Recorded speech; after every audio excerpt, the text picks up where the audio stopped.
नमस्कार दोस्तों, मैं किशन अपने YouTube channel strategy of the UPSC में आपका बहुत बहुत स्वागत करता हूं। कल की मेरी वीडियो तो आप लोगों ने देखी होगी। आई होप आप लोगों को अच्छी भी लगी होगी। मैंने कल डिस्कस किया था उन स्टूडेंट्स के लिए जो आईएएस की तैयारी कर रहे हैं या करने के लिए आना चाहते हैं, उसके लिए स्ट्रेटेजी क्या रहेगी इसके बारे में मैंने डिस्कस किया था।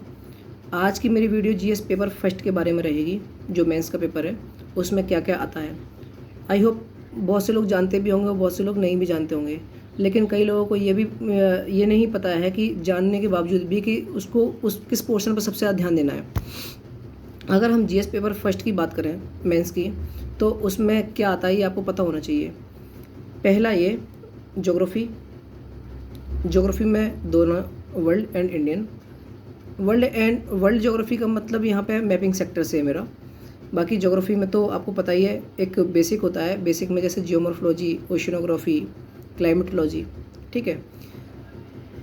वर्ल्ड ज्योग्राफी का मतलब मैपिंग में मेरा उसमें होने वाली कृषि, प्राकृतिक और ऊर्जा संसाधन दोनों से है, और उनसे होने वाले खनिज पदार्थों का उत्पादन इससे है।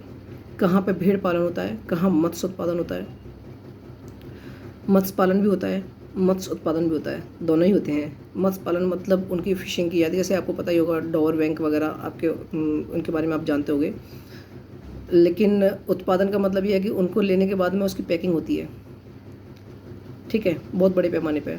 इससे मेरा इंडियन ज्योग्राफी में भी आपको मैपिंग करनी है, मैपिंग सेक्टर पर ध्यान देना है, कृषि पे भी देना है, इकोनॉमिक्स पे भी देना है। बट जीएस पेपर फर्स्ट में इकोनॉमिक्स नहीं आती है। जिस टाइम पर आप जीएस पेपर फर्स्ट करेंगे तो वहाँ की इकोनॉमिक्स पता होना चाहिए, ज्योग्राफी से रिलेटेड, कि आप कहाँ की ज्योग्राफी पढ़ रहे हैं। आप वर्ल्ड की पढ़ रहे हैं या इंडिया की पढ़ रहे हैं। अगर इंडिया की ज्योग्राफी पढ़ रहे हैं तो उसकी इकोनॉमिक कंडीशन पता होना चाहिए कि इकोनॉमिक कंडीशन क्या है, वहाँ पे जो कृषि है वो कैसी है, जो उसका कृषि में जो कृषि है उसका इकोनॉमिक्स में क्या योगदान है, क्या कॉन्ट्रीब्यूशन है, ये पता होना चाहिए। तो जीएस पेपर फर्स्ट में world geography, Indian geography, world history, Indian history में जो हमारी एंशिएंट, मिडिवल और मॉडर्न होती है, तो मॉडर्न पे और एंशिएंट पर और आर्ट एंड कल्चर पर ज़्यादा ध्यान दें, मिडिवल पे बहुत ज़्यादा ध्यान ना दें। वर्ल्ड हिस्ट्री जो है वो सिर्फ जीएस मेंस में ही आती है, वो प्रीलिम्स में नहीं आती है, इसलिए प्रीलिम्स के लिए ना पढ़ें। बचता है ज्योग्राफी, तो ज्योग्राफी प्रीलिम्स में भी आती है और मेंस में भी आती है, इसलिए ज्योग्राफी वाले पोर्शन को बहुत ज़्यादा मजबूत करें, जो आपकी प्रीलिम्स में फ़ायदा करेगा। आई होप आप समझ गए होंगे।